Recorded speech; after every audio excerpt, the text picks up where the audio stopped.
প্রিয় দর্শক, সবাইকে শান্ত শুভেচ্ছা। আমন্ত্রণ জানাচ্ছি এসিটিভির নিয়মিত আয়োজন বেলা শেষে দেখার জন্য। আপনাদের সঙ্গে আছে আমি মৌসুমী মৌ এবং আমার সঙ্গে আছেন প্রতিদিনকার মতো নতুন একজন অতিথি।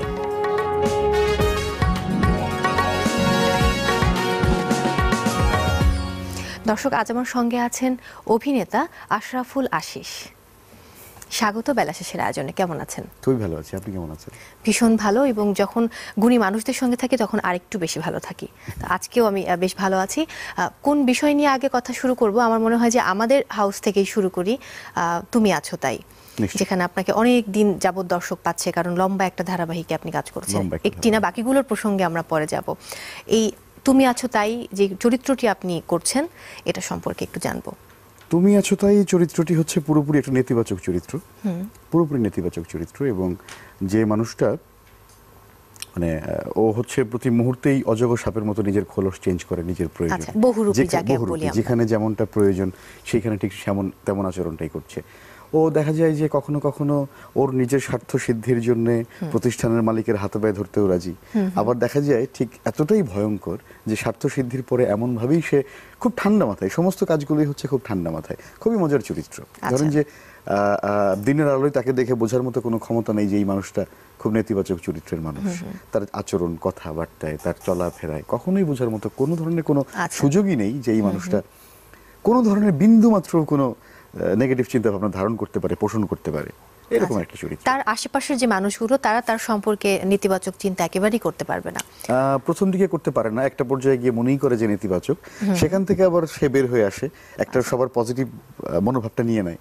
এটা কি সে মানুষের সামনে একটা জাস্ট তৈরি করা যায় একটা পজিটিভ মনোভাব, কিন্তু আসলে মূলত না তৈরি করা। এবং সেই জায়গাটা তৈরি করে সে যেটা করে, প্রতিষ্ঠানের মালিকের বোনের সঙ্গে প্রেমের সম্পর্কে জড়ায়। প্রতিষ্ঠানের মালিকের সঙ্গে যখন প্রেমের সম্পর্কে জড়িয়ে তার মনটা জয় করা হয়ে যায়, তখন আবার তার আরেক রকমের রূপ বের হয়। সেই রূপটা আবার ধরেন প্রতিষ্ঠানের মালিকানার একটা অংশ নেবার জন্য আরেক রকমের একটা রূপ বের হয়। মজার, মানে প্রতিটা মুহূর্তে মানে চেইন একটা ঘুরতে আছে, একটু করে বাড়ছে। এটার কেমন ফিডব্যাক পাচ্ছেন? ভালো ভালো। আমি একটা ছোট্ট উদাহরণ দিই।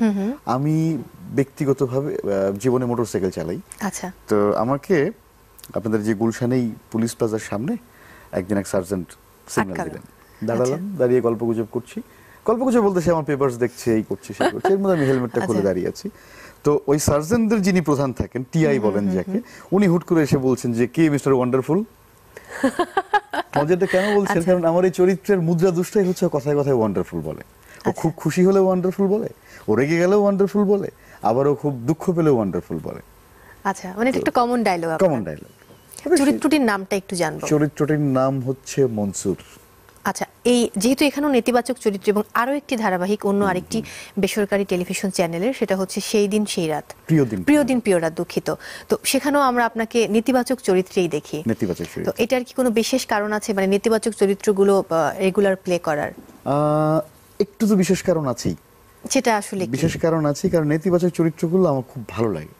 আচ্ছা, ভালো লাগে, ভালো লাগে এই সেন্সে যে নেতিবাচক চরিত্রগুলো করবার মধ্যে এক ধরনের উত্তেজনা পাওয়া যায়, এক ধরনের কি বলে যে আপনার কোনো রেস্ট্রিকশন থাকে না, কোনো ধরনের কোনো রেস্ট্রিকশন থাকে না।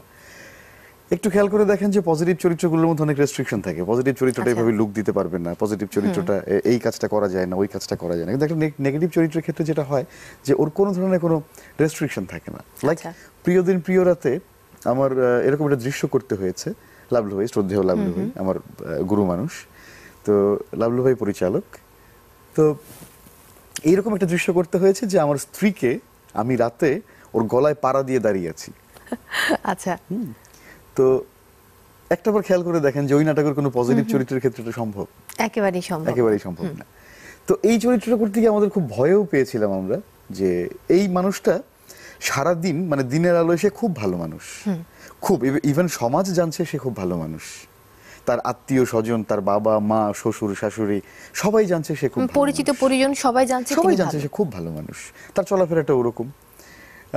সে অফিস টাইম ছাড়া বাকি সময়টা সে পাজামা পাঞ্জাবি পরে ঘুরে বেড়ায়, একেবারে মানে শুভ্র, তাকে দেখে মনে হয় খুব শান্ত শিষ্ট মানুষ, সে রাখতেই জানে না, এরকম একজন মানুষ।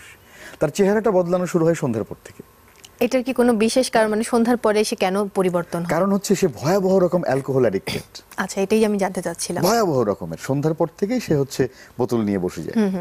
এবং কোনো কারণে যদি তার স্ত্রী তার মতবিরোধ প্রকাশ, মানে মতের বিরোধিতা করে কোনো জায়গায়, তখনই যেটা হয় তাকে বোঝানোর পরিবর্তে শুরু হয় তার মারধর। আচ্ছা, এরকম একটা চরিত্র।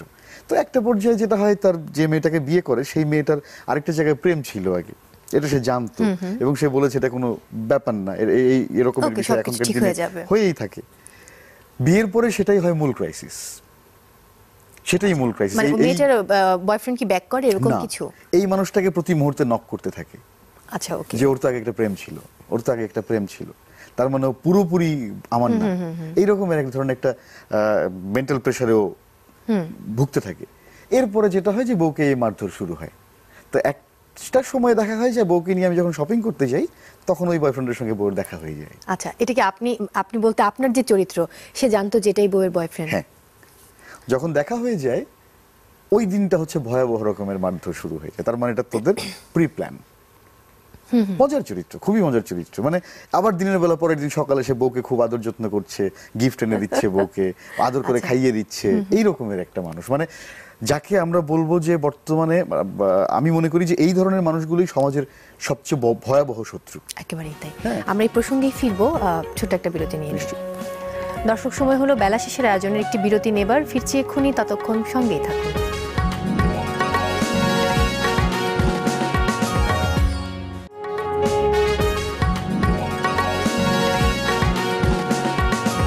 দর্শক, ফিরে এলাম বিরতির পর। আবারও স্বাগত বেলা শেষের আয়োজনে। আপনাদের সঙ্গে আছে আমি মৌসুমিমো এবং আমাদের সঙ্গে আছেন অভিনেতা আশরাফুল আশিস। যে প্রসঙ্গে আমরা ছিলাম যে নেতিবাচক চরিত্র এবং দুটো ধারাবাহিকের কথা হচ্ছিল, তো আরো একটা ধারাবাহিক নেতিবাচক চরিত্র আছে যেটা আরেকটা বেসরকারি চ্যানেলে যাচ্ছে। নামটা আমি একটু জানবো। নাটকের নামটা হচ্ছে গোল্ডেন ভাই। আচ্ছা, ওকে। গোল্ডেন ভাই। তো সেখানে একটা নেতিবাচক চরিত্র, এবং সেখানে আবার এরকম না, সেটা আবার প্রকাশ্য নেতিবাচক চরিত্র।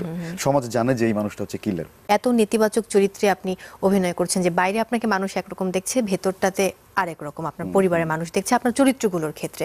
কিন্তু ব্যক্তি যেই আশিস, আমরা এখন সামনে তাকে যেটা দেখছি যে টেলিভিশনের সামনে দর্শক বসে দেখছেন, তো এই তার সঙ্গে ব্যক্তি আশিসের সঙ্গে চরিত্রগুলোর কি কোনো রকম কোনো মিল আছে, বা পরিবারের ক্ষেত্রে কি আপনি একদম ভিন্ন কিনা?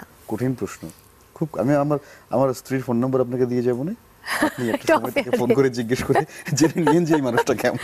আচ্ছা, এটা তো ওই লোকগুলো কিন্তু বাইরে এরকম কথাই বলে যায়, কিন্তু ভেতরে গিয়ে তার আসল রূপটা দেখা যায়। মানে এই মানে বললাম না যে এই ধরনের মানুষগুলো তো সমাজের সবচেয়ে বড় ভয়াবহ, মানে কিট বলবো আমি, কিট বলবো। যে মানুষগুলোকে আপনি দেখে বুঝতেই পারবেন না কখনো যে এই মানুষগুলো সমাজের জন্য কতটা ভয়াবহ, বা আপনার পরিবারের জন্য কতটা ভয়াবহ।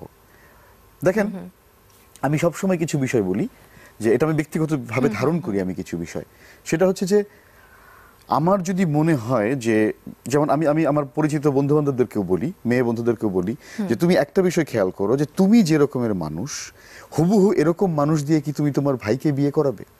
না, এটা সকলের ক্ষেত্রে। অথবা হ্যাঁ অথবা না।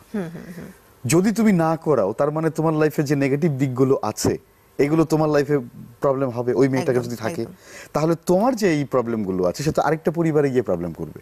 একেবারেই তাই। সুতরাং এই প্রবলেমগুলোকে ছাঁটাই বাটাই করা দরকার। একইভাবে আমি আমার ছেলে বন্ধুদেরকে একই কথাই বলি যে ঠিক তোমার যে প্রবলেমগুলো, এই বা তুমি যে ধরনের মানুষ, তুমি তোমার বোনকে কি এই ধরনের একটা ছেলের কাছে বিয়ে দেবে? যদি না দাও, তার মানে এগুলো তোমার প্রবলেম, এগুলো সমাজের জন্য ক্ষতিকর, পরিবারের জন্য ক্ষতিকর, এগুলোকে ইরেজ করা হচ্ছে ইম্পর্টেন্ট। আমি বিশ্বাস করি যে একটা মানুষের প্রতিদিনকার চর্চাই এইটা হওয়া উচিত যে আমার অন্য কারোর যদি আমার জীবনের বৈশিষ্ট্যগুলো থাকে, সেগুলো যদি আমাকে প্রবলেম করে, তাহলে আমার জীবনের যে বৈশিষ্ট্যগুলো আছে সেইগুলো নিশ্চয়ই আরেকজনকেও প্রবলেম করছে।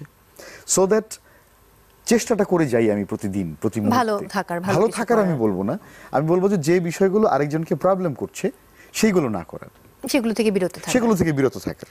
আমরা যেটা দেখতাম আগে যে আপনার সিনেমাগুলোতে অনেক বেশি ভায়োলেন্স থাকতো, কিন্তু এখন দেখছি যে নাটকেও কিন্তু সেই জিনিসগুলো ঢুকছে, বা নাটকের প্যাটার্নটা পরিবর্তন হচ্ছে আছে দিনকে দিন।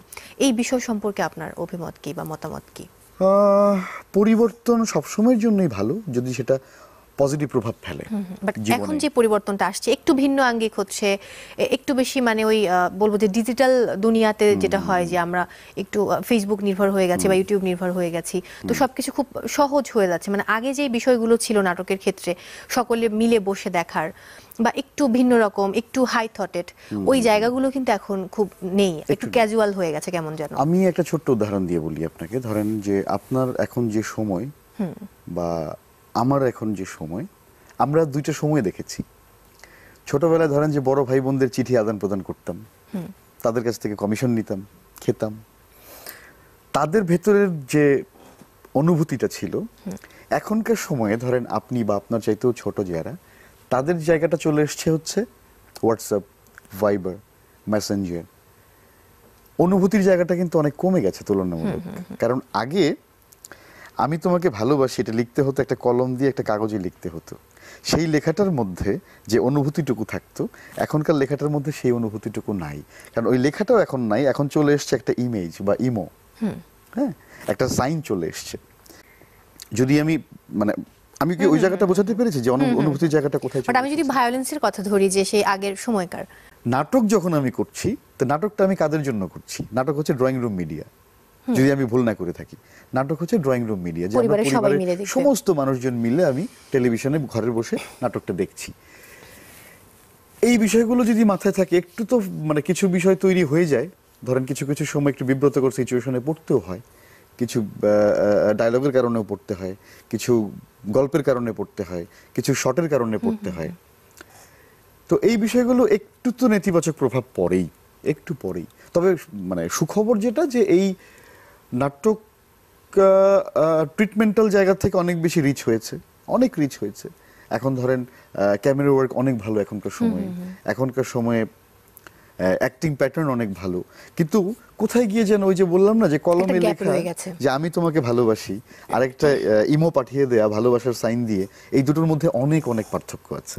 আমরা একটা বিরতি নিয়ে নিই, তারপর আবার এই প্রসঙ্গে আসবো। নিশ্চয়ই। দর্শক, সময় হলো বেলা শেষের আয়োজনে আরো একটি বিরতি নেবার। ফিরছি এক্ষুনি, ততক্ষণ সঙ্গেই থাকুন।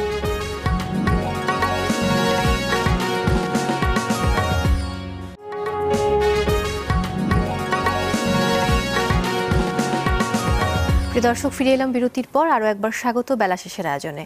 সঙ্গে আছে আমি মৌসুমী মো, এবং আমাদের সঙ্গে আছেন অভিনেতা আশরাফুল আশিস। নানা প্রসঙ্গ নিয়ে কথা হচ্ছিল, কিন্তু আমি আপনার একদম শুরুর গল্পটা জানতে চাই। যে এখন আমরা যেটা দেখি যে মানুষ যারা অভিনয় করছে, অভিনয় করার পরে টেলিভিশন মিডিয়াতে বা সেলুলয়েডের পর্দায় আমরা দেখার পরে তাকে দেখছি আবার থিয়েটারে গিয়ে অভিনয় শিখতে। বাট আপনাদের সময় বা আগের সময়গুলো ছিল যে থিয়েটার থেকে মানুষ টেলিভিশনের পর্দায় আসতো। তো আপনার শুরুটা শুনে আমি এই প্রসঙ্গে আবার একটু যাব। নিশ্চয়ই। মানে আপনাদের সময় শব্দটা বললে মনে হয় যে আমার বয়স আসলে অনেক বেশি, অত তো বয়স না। মানে তো যেটা হচ্ছে যে আমার শুরুটা 2003 সাল থেকে। 2003 সাল আমি ঢাকায় আসি। আমার সরাসরি গুরু না হলেও পরোক্ষ গুরু হচ্ছেন খালেদ খান, শ্রদ্ধেয় খালেদ খান, যিনি প্রয়াত হয়েছেন। খালেদ খানের সঙ্গে দীর্ঘ সময় থাকা, তাকে দেখেই মূলত হচ্ছে যে অভিনয়ে উদ্বুদ্ধ হওয়া বা থিয়েটার করতে চাওয়া বা একটু সুন্দর করে কথা বলতে পারা। একটা মানুষ ধরেন সুন্দর করে কথা বললে কোনো ছেলের দিকে যে মুগ্ধ হয়ে তাকিয়ে থাকতে পারে, সেইটা আমি দেখেছি খালেদ খানকে দেখে। আচ্ছা, যে উনি যখন কথা বলতেন, ওনার দিকে মুগ্ধ হয়ে তাকিয়ে থাকা ছাড়া আর কিছু করার ছিল না। আচ্ছা। তো ওই ধরেন অনুভূতির জায়গা থেকে, ওই মুগ্ধতার জায়গা থেকে অভিনয়ের প্রতি আমার আসক্তি তৈরি হয়। ওনার পরামর্শে আমি দেশ নাটক নামে দলে আমি কাজ শুরু করি 2003 সাল থেকে। তার আগে কণ্ঠশীলনের সঙ্গে সম্পৃক্ত ছিলাম বছর দেড়েক। তার মানে আবৃত্তিও নিয়মিত করা হয়? আবৃত্তি নিয়মিত করা হয় না। কণ্ঠশীলনের কাজটা শুরু করার কারণটা ছিল যে উচ্চারণ শুদ্ধ করা। এরকম ব্যক্তিগতভাবে যেটা মনে হয়, অভিনয় করতে গেলে যে জিনিসটা খুব জরুরি, সুন্দর করে কথা বলতে পারাটা খুব জরুরি। সেই সুন্দর করে কথা বলতে পারার বিষয়গুলো জানবার জন্যই কণ্ঠশীলনে যাওয়া ছিল। এই 2003 থেকে শুরু করলাম, তারপর থেকে এখনো পর্যন্ত চলছে দেশ নাটকের সঙ্গে। আচ্ছা, এই পর্যন্ত টোটাল কতগুলো নাটকে কাজ করেছেন, ধারাবাহিক এবং প্যাকেজ মিলিয়ে? খুব বেশি না। আচ্ছা, খুব বেশি না। ওই যে বললাম না যে আপনাকে আমি ইয়েতে বলছিলাম, অফ স্ক্রিনে বলছিলেন। অফ স্ক্রিনে মেকআপ নিতে নিতে বলছিলাম যে আমাকে দর্শক দেখবে কেন? কারণ আমি যতটা ক্যামেরার সামনে কাজ করি, তার চেয়ে অনেক বেশি ক্যামেরার পেছনে কাজ করি। তাহলে আমরা একটু পেছনের গল্পটা বোধহয় জানতে পারি। হ্যাঁ, পেছনের কাজ করি বলতে প্রচুর ভয়েস ওভারে কাজ করি আমি, বিজ্ঞাপনের। বিজ্ঞাপন, ডকুমেন্টারি। পাশাপাশি আমি একটা বাচ্চাদের একটা ধারাবাহিকে কাজ করি। আচ্ছা, ওটার নামটা একটু জানবো। হ্যাঁ, ছোটদের একটা ধারাবাহিক, এটা অনেকদিন ধরেই আমি এর সঙ্গে সম্পৃক্ত, প্রায় আপনি 12 কি বছর। সিসিমপুরের কথা বলছেন? সিসিমপুরের কথা বলছি।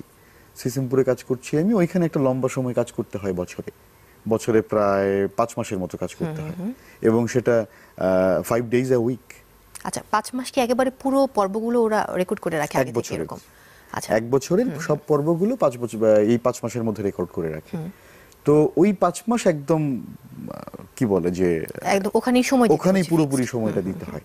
তো যে কারণে ওই 5 মাস বাইরে কাজটা করা হয় কম, আর বাকি 7 মাসের যে কাজগুলো হয় সেগুলো আমাকে যারা অত্যন্ত ভালোবাসেন, আমাকে যারা অত্যন্ত আদর করেন, পছন্দ করেন, এই মানুষগুলো, আমার শ্রদ্ধার মানুষগুলো, আদরের মানুষগুলো, ভালোবাসার মানুষগুলো যারা আমাকে ডাকছেন বা নিয়ে কাজ করতে চাচ্ছেন, তাদের সঙ্গে কাজটা হচ্ছে। আচ্ছা, আমি একটু সিসিমপুরের গল্পে যাব, যে হালুম চরিত্রে আমরা জানি যে আপনি হালুম কাজ চরিত্রে। করেন, তো একটু এই চরিত্র সম্পর্কে শুনবো, এবং বাচ্চাদের সঙ্গে কাজ করার অভিজ্ঞতা কিন্তু অন্য জায়গাগুলো থেকে একেবারেই আলাদা, একদমই আলাদা। তো এটা সম্পর্কে যদি একটু বলতেন আমাদেরকে। হালুম চরিত্রটা পাওয়ার গল্পটাকে একটু বলি, এটা একটু খুব মজার। সেটা হলো যে আমি সম্ভবত সালটা 2006 এরকম হবে, আমি এফডিসিতে গেলাম সিসিমপুরে শুটিং দেখতে। আচ্ছা, শুটিংটা দেখে আসি। তো তখন আমার আগে শ্রদ্ধেয় অনি ভাই, ওমর আয়াজ অনি, উনি আমার আগে হালুম করতেন। তো উনি হালুমের একটা শট দিচ্ছেন। আচ্ছা, তো আপনারা জানেন হয়তো যে সবজি পালোয়ান হালুম, ও যখন আকাশে ওড়ে, ওই শটটা হচ্ছে। তা আমি গিয়ে মুগ্ধ হয়ে তাকিয়ে থাকলাম অনেকক্ষণ, যে এটা তো খুব ইন্টারেস্টিং কাজ, এটা করতে হবে। তো আমি পরে ওনাকে বললাম যে আমি এই চরিত্রটা করব। তো উনি আমাকে ওই আমার আশেপাশে যারা ছিলেন তারা খুব মজাই করলেন, যে সিসিমপুর করা সহজ না ভাই, কারণ এখানে অনেক অনেক স্টেপ বাই স্টেপ আসতে হয়, অডিশন দিতে হয়, টিকতে হয়, আর হালুম পাওয়া তো আরো কঠিন ব্যাপার। তাই আমি বললাম যে আমার কেন জানি মন বলছে আমি এই চরিত্রটা করব। আচ্ছা, সত্যি বলছি। ঠিক আছে, চলে আসলাম। কয়েকদিন পরে এরকম সার্কুলার দেওয়া হলো যে সিসিমপুরে পারফর্মার নেওয়া হবে।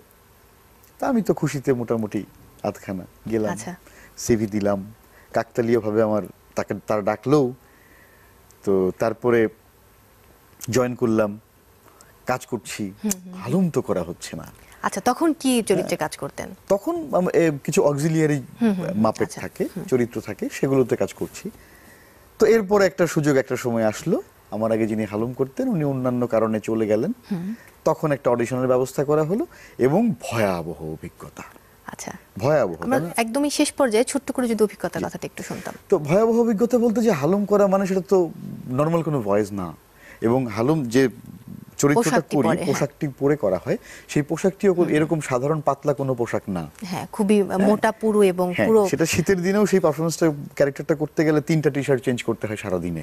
আচ্ছা, এত ঘাম হয়? এত ঘাম হয়। বাচ্চাদের নিয়ে কাজ করার অভিজ্ঞতা আমার সবচেয়ে ভালো লাগার জায়গা হচ্ছে আমাদের টার্গেট অডিয়েন্স 3 থেকে 9 বছরের বাচ্চা, যাদের আমরা একটা বিষয় জানি যে 9 বছর বয়স পর্যন্ত মানুষ যা শেখে সারা জীবন সেটাই ভাঙিয়ে ভাঙিয়ে খায়, সেটাই ভাঙিয়ে ভাঙিয়ে খায়। কথাটা হচ্ছে এরকম, কারণ এরপর থেকে শেখার আর কিছু নাই, এরপর থেকে ম্যাচিউর করার জায়গা আছে। তার মানে হচ্ছে শিক্ষাটা বেসিক্যালি পরিবার থেকে, বেসটা তৈরি হয় ওই বেসটা তৈরি হয় এখান থেকে। আর ওই বেস তৈরি হওয়ার পেছনে আমার অন্তত বিন্দুমাত্র অবদান আছে, কন্ট্রিবিউশন আছে। অনেক অনেক ধন্যবাদ। একটি ছোট্ট জিনিস জানতে চাইবো, যে সামনেই অভিনয় শিল্পী সংঘের নির্বাচন, এই সম্পর্কে যদি একটু বলতেন আপনার অভিমত বা মতামত এদের সম্পর্কে। অভিনয় শিল্পী সংঘের নির্বাচন, আমাদের অভিনয় শিল্পী সংঘ আমাদের প্রাণের সংঘ। আলটিমেটলি আমরা যারা অভিনয় করি তারা প্রত্যেকটা মানুষ চাই যে একটা কম্প্যাক্ট, একটা সুন্দর, একটা কমিটি তৈরি হোক, একটা প্রেজেন্টেবল একটা কমিটি তৈরি হোক। যারা নির্বাচন করছেন প্রত্যেকে এখানে কোনো না কোনো দিক থেকে যোগ্য। তারপরও যেটা হয় যে কিছু কিছু জায়গায় কিছু কিছু কারণে কোনো কোনো ক্ষেত্রের জন্য কিছু নির্দিষ্ট মানুষকে নির্বাচিত করতে হয়। তো সেই জায়গা থেকে যেটা বলবো, যোগ্য মানুষরাই আসুক, প্রত্যেকের জন্য শুভকামনা। আর যারা নির্বাচিত হবেন তাদের প্রত্যেকের জন্য অগ্রিম শুভেচ্ছা। অনেক অনেক ধন্যবাদ, অনেক শুভকামনা কাজের জন্য, এবং আশা করছি আবারও আমাদের দেখা হবে। অনেক ভালো থাকুন, আপনার সময় ভালো কাটুক। দর্শকদের উদ্দেশ্যে ছোট্ট করে কিছু বলুন। দর্শক, আমি অভিনয়টাই করি, দোয়া করবেন আমার জন্য, ভালো থাকবেন প্রত্যেকে, যাতে সুন্দর সুন্দর চরিত্রে কাজ করতে পারি সেই দোয়াটাই করবেন আমার জন্য। ধন্যবাদ। অনেক ভালো থাকুন, তাহলে বিদায় নিচ্ছি। দর্শক, অনেক ভালো থাকুন। এই ছিল আমাদের আজকের বেলা শেষের আয়োজন। প্রাণ খুলে হাসুন, মানুষকে ভালোবাসুন, আর প্রতিদিন চোখ রাখুন এসএ টিভির পর্দায়।